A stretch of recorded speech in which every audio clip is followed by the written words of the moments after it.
Hello students, how are you all? This is Triveni Eramat. Welcome to my channel Integral Science. Today let us discuss about the chemical reactions and equations.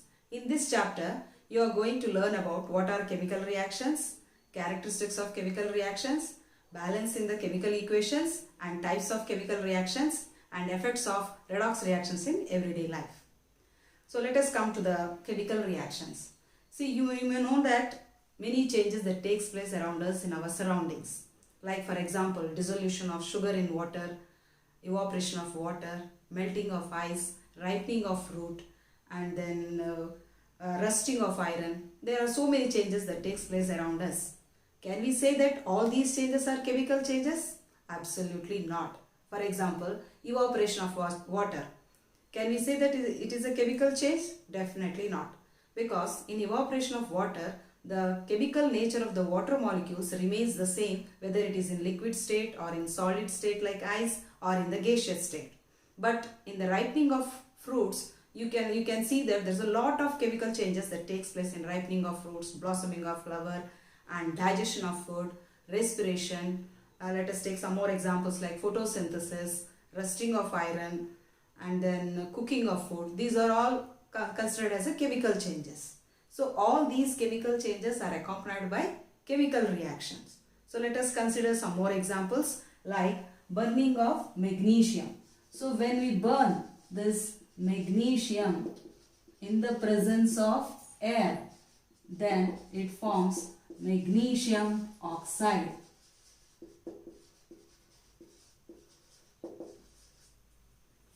Okay, so you know that magnesium is a metal. It is white silvery metal and it is available in the form of a ribbon or a wire. It can be found in your school laboratories also.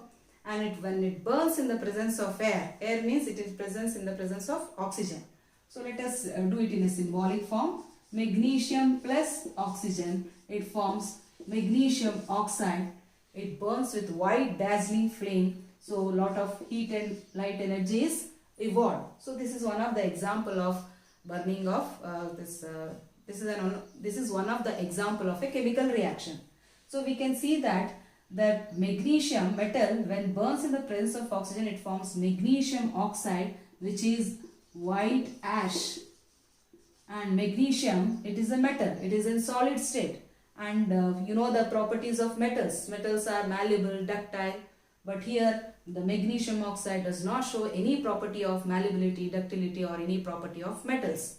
And it does not show any property of oxygen also. Oxygen is a gas. So we can see that there is a product is formed which is showing entirely different properties from the original substances like magnesium and oxygen. So we can say that during a chemical reaction, the reactants which are seen in the left hand side, we can represent this is in the left hand side. This undergoes a chemical reaction and forms a product in the right hand side. So this entirely new product is formed. So this we can say it is a chemical change, not a physical change. So let us consider one more example.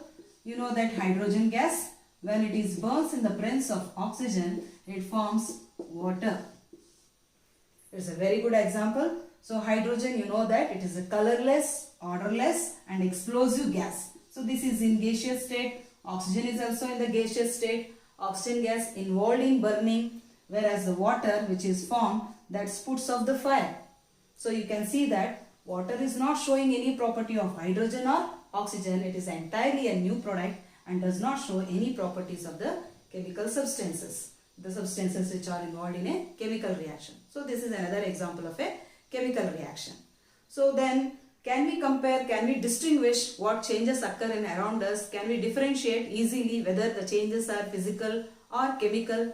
Sometimes yes, sometimes may not be. So there should be some visible changes so that we can differentiate the changes as chemical changes or physical changes. So there are some characteristics of chemical reaction. We can categorize the changes as physical or chemical by knowing some characteristics of chemical reaction. So here let us discuss about 5 characteristic features. One is the evolution of gas.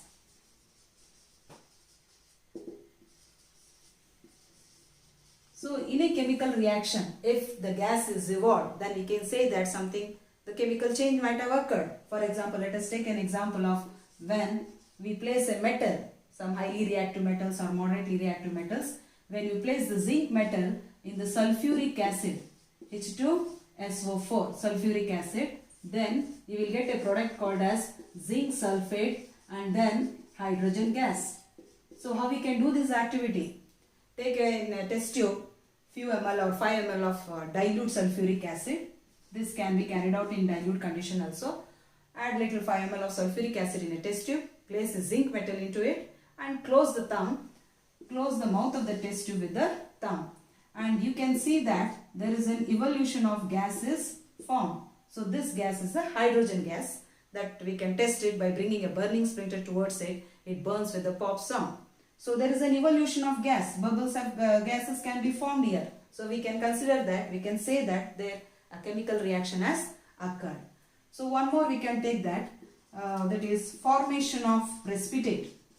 So in a chemical reaction, if a precipitate is formed, so before conducting this experiment or before knowing this experiment, let us know about what is precipitate. Precipitate is an insoluble solid which separates out from the solution. Let us consider one example which you have already learnt in the 9th standard. For example, the barium chloride BaCl2 plus sodium sulfate Na2SO4. These are white crystalline solid. We have to dissolve in water. So if the solids are dissolved in water, we can say that it is aqueous solution. So I take the aqueous solution of sodium sulfate. Both are colorless solutions. They are colorless. And when we mix it, these two undergoes a chemical reactions and forms barium sulfate plus sodium chloride. So this is in aqueous solution. You know that when salt is soluble in water, it forms a colorless solution. So this remains colorless. Sodium chloride remains colorless, whereas the barium sulfate precipitates. So we have to represent as downward arrow mark, or simply you can write it as PPT. So here white precipitate is formed, which is insoluble solid that separates out from the solution. So by this we can say that this is a chemical reaction has occurred by knowing the formation of a precipitate. Even one more characteristic is change in color. So we can take the same example for this here, the change in color. So colorless has turned to white precipitate. So we can take this example for even for change in color. Now let us discuss one more characteristic feature, that is change in temperature. So in a chemical reaction, if there is any change in the temperature, either in this reaction the temperature may rise or it may fall down. So we can categorize these reactions as exothermic and endothermic. So if the heat is evolved during a chemical reaction, we call it as exothermic reaction. And if the heat is absorbed during a chemical reaction, we can call it as endothermic reaction. So let us take an example of an exothermic reaction. Like for example, burning of wood. Burning of wood. So in the wood contains carbon. Carbon burns in the presence of oxygen and it forms carbon dioxide gas. Initially we have to supply the temperature, that is ignition temperature, but the output temperature will be very high. So lot of energy is, heat energy is evolved in the form of, that energy can be heat as well as heat and light energy is also evolved. So this we can call it as an exothermic reaction as the heat is evolved in the product side. Okay. Now one more example of exothermic. You know that quicklime which is used in betel leaf or in pan, that is calcium oxide, that is called as quicklime, or scientifically we can say that it is a calcium oxide.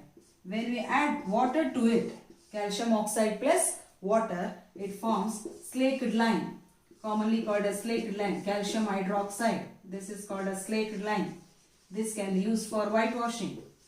And you might have observed that there is lot of heat energy is absorbed. Sorry, heat energy is produced. Here, lot of heat energy is formed during a chemical reaction. So slaked lime is a product here and lot of heat is released. Hence we can say that it is an exothermic reaction. Now let us consider for endothermic reaction. In endothermic reaction, the heat is absorbed during a chemical reaction. For example, that is calcium carbonate. It is available in the form of marble or limestone. This calcium carbonate, on heating, it forms calcium oxide plus carbon dioxide gases evolved. So here heat energy is absorbed. You can represent it on the arrow mark. So it is in the reactant side. So here heat is absorbed during a chemical reaction. Hence there is the temperature falls down here. So heat is absorbed. More example for an endothermic reaction. Barium hydroxide, BaOH twice, plus ammonium chloride, NH4Cl. Both should be taken in solid form. Both are white crystalline solid, and take this one into a test tube. Both you mix it and shake it. You can see that after some time the products are formed, that is barium chloride plus ammonia plus water. So you can see that the barium chloride and ammonia and water are formed. Here the heat energy is absorbed in a chemical reaction, hence we call it as an endothermic reaction. Even when there is a change in the temperature, whether it rises or falls down, we can say that the chemical reaction has occurred. One more is change in the state. State means whether it changes to solid, liquid or gaseous state. So one more characteristic feature is change in state. So even during physical changes also change in state takes place, like melting of wax, evaporation of water. But even in chemical reactions also there might be change in state. For example, burning of wax. Burning of wax. So wax which is available in the candle. So this candle, when we burn it, first it will be in the solid state. That solid state will convert into what here? Liquid wax. This liquid wax, so here the burning, so the solid wax to liquid wax is only a physical change. Later on when it starts igniting, burning, the liquid will turn into vapors. This vapors gets ignited. The vapors catch the fire. It turns into flame. So here this reaction is vapor catches the fire and it starts burning, produces carbon dioxide, water and heat and light energy. So this is an example of a change in state. So from these characteristics we can come to know that whether the chemical reaction has occurred or not.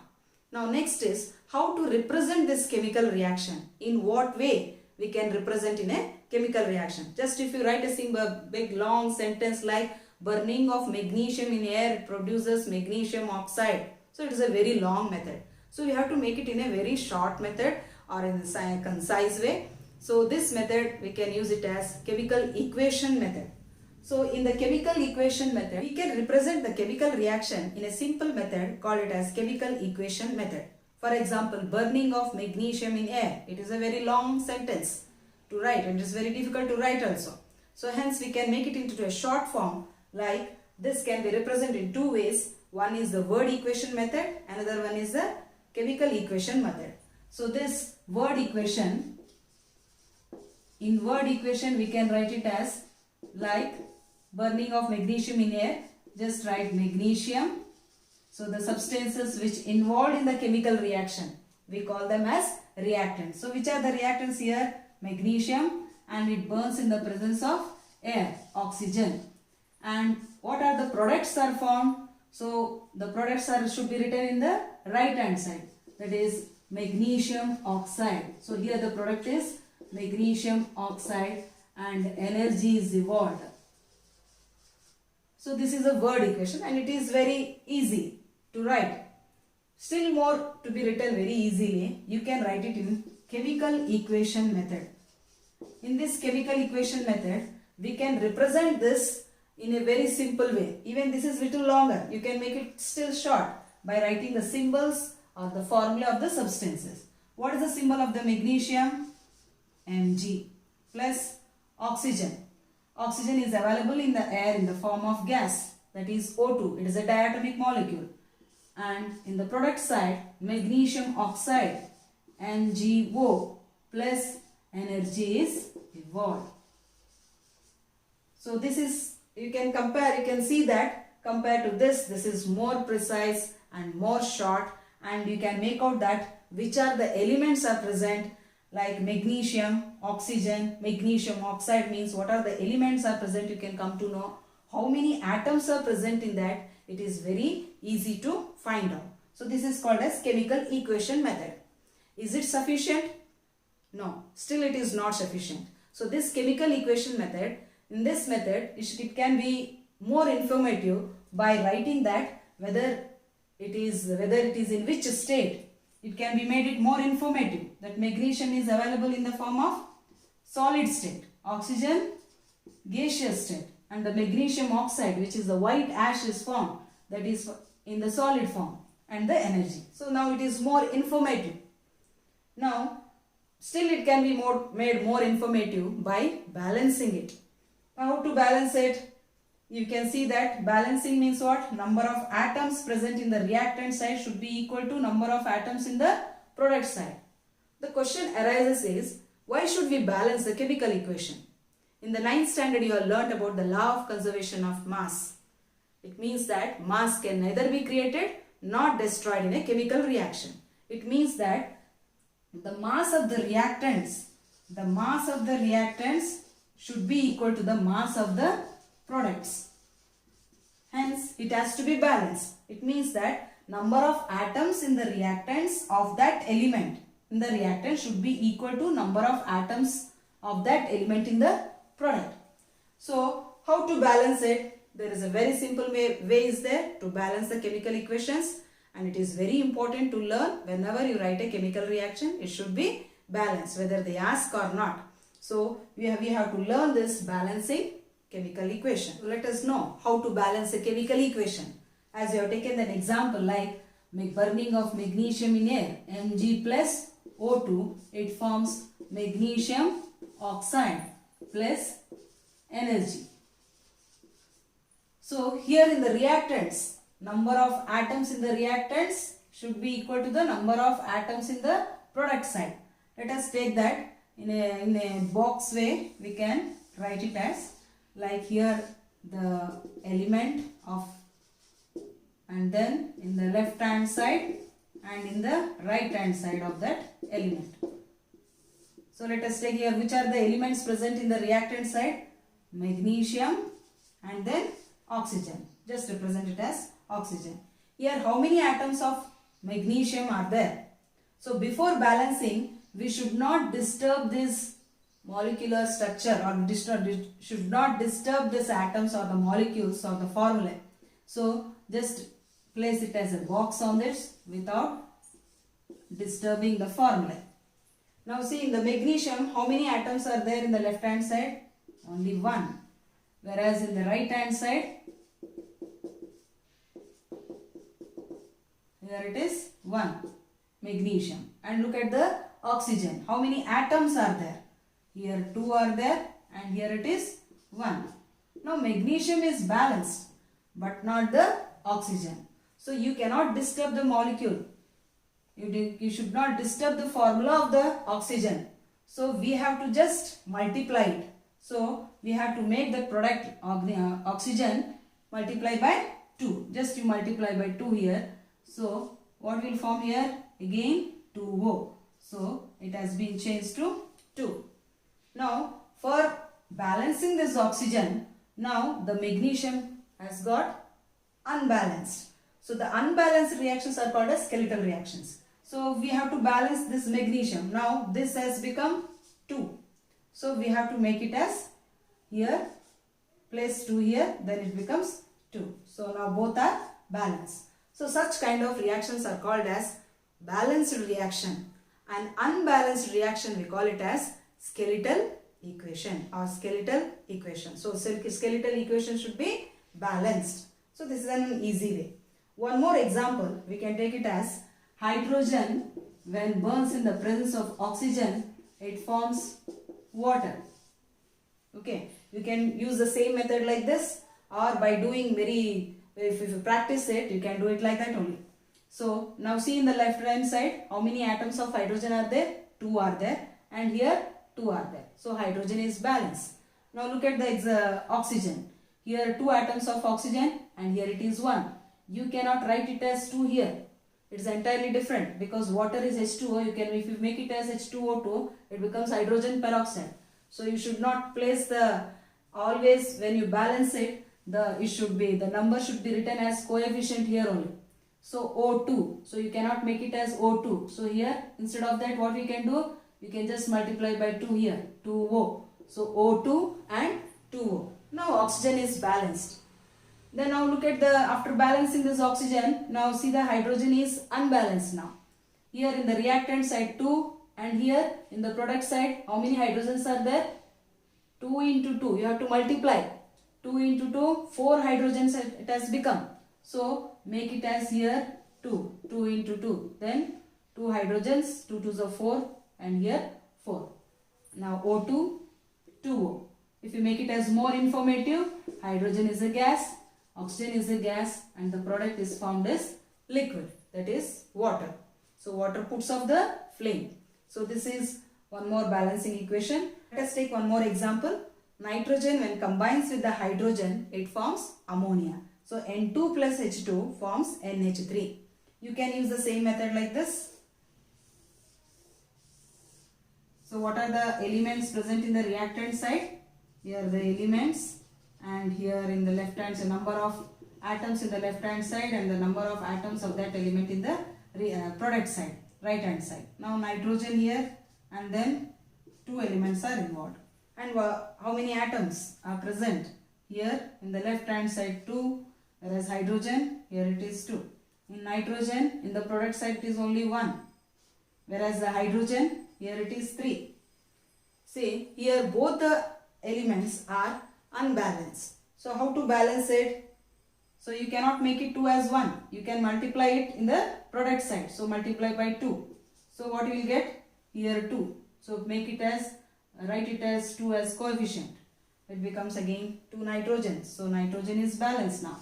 What about the hydrogen? Hydrogen here it is 2. But after putting the coefficient of 2, the hydrogen you have to multiply here. 2n, 2 into 3. You have to multiply.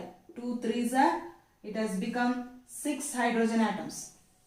Now here it is 2 in the reactant side, whereas in the products it is 6. So how can you make it as, how can you balance it? Just multiply by, so 2 how many times is 6? 3. So you multiply by 3, it becomes 3 2s are 6. Now both are balanced. So this equation is completely balanced chemical equations. Okay, let us take one more example to balance this. Balancing the chemical equation. Iron plus water. When iron reacts with the water slowly, it forms iron oxide, or iron reacts with the steam, it forms iron oxide. Fe3O4 plus hydrogen gases formed. That the iron when reacts with the steam, it forms iron oxide plus hydrogen. So here we can see that the number of atoms little more complicated compared to the previous examples. Now you can write as element, take it as in the box type element, and then in the tabular form you can take, and then the left hand side number of atoms of that element in left hand side and number of atoms in the right hand side. Now see that which are the elements involved in the chemical reaction. Here iron, and in this water which are the elements? Hydrogen and then oxygen. Now in the left hand side you can see that how many atoms are there here? 1. And here how many atoms in the right hand side? 3. And then hydrogen, how many atoms are in the left hand side? 2. And here 2. And then oxygen, how many are there? 1. And here 4. Now which are the highest number of atoms of the element? We can see that 4. So 4 is the oxygen is highest. So let us first balance the highest number of atoms. So here 4 is there. We have to make it as this one as 4. How can you make it as? You can just multiply by 4. Then 4 oxygen. So the oxygen is balanced now. 4 and 4 it is balanced. Now what about the hydrogen? Hydrogen which was already balanced, but by placing 4 it has become unbalanced. Now 4 2s are 8. 8 it has formed. Then how can you make it as 8? Hydrogen is separately, it is there, hydrogen gas. So 2, how many times are 8? 2 4s are 8. So make it as, multiply as with 4. 4 2s are 8. Now hydrogen is also balanced. What about the iron? Iron here 1 and here it is 3. Very simple. Put it as 3 here. Then this 3. So all the 3 are balanced. So this method we call it as hit and trial method. When you keep on practicing, you will come to know to balance the chemical equation. After some time you can, without using this box, you can just write it as like that only.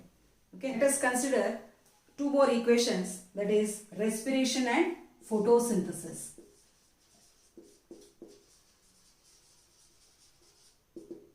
Respiration process. So let us write the net equation of the respiration process. In the respiration process, we know that the glucose gets oxidized to form carbon dioxide and water. What is the formula of glucose? C6H12O6. The glucose burns or combines with the oxygen, gets oxidized with the oxygen, and it forms carbon dioxide, CO2 plus water. And then energy is released. So here energy is released means what type of chemical reaction it is? It is exothermic. Now balance this chemical equation now. Here in the right hand side, what we can see? How many number of carbon atoms here? 6 are there.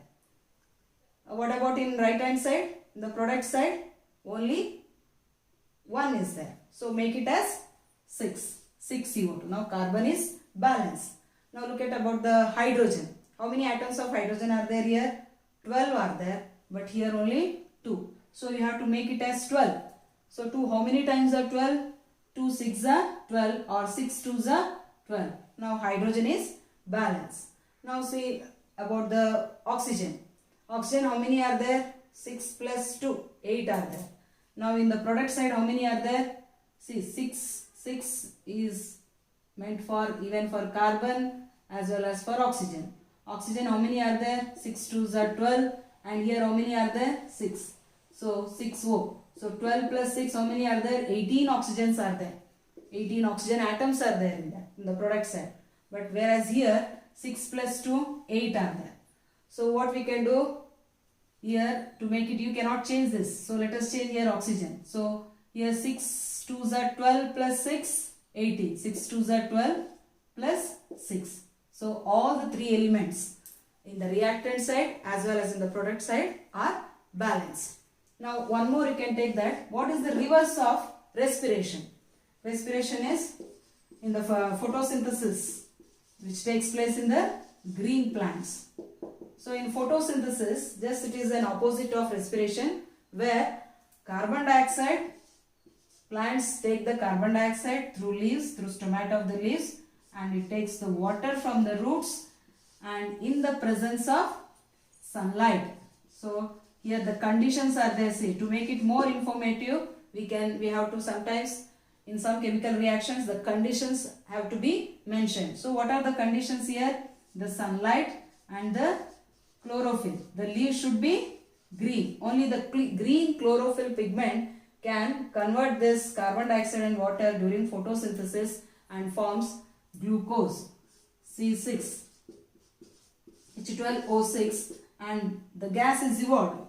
It takes carbon dioxide gas during photosynthesis and gives out which gas? Oxygen, right? So oxygen gas is evolved. And here we can see that now just balance the equation now. How many carbons are there here? 1 are there, and here it is 6. So make it as 6 here. So 6 CO2.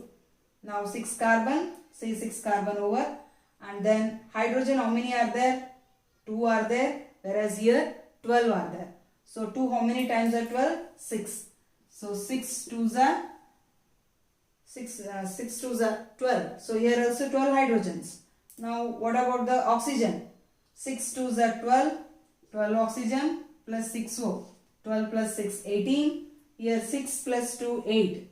Again you make it as 6. 6 2s are 12, 12 plus 6, 18. So these are in this way, by hit and trial method, you can balance the chemical equations. Like that, you just go through the exercise where it is given convert the word equations into chemical equations. And in the next class, we will learn about the types of chemical reactions. Thank you for watching. Okay students, if you find this video is helpful, like, share and subscribe. In the next video, you will be learning about the types of chemical reactions. Thank you for watching, and if you find any difficulties in these topics, please place it in a comment box. Thank you.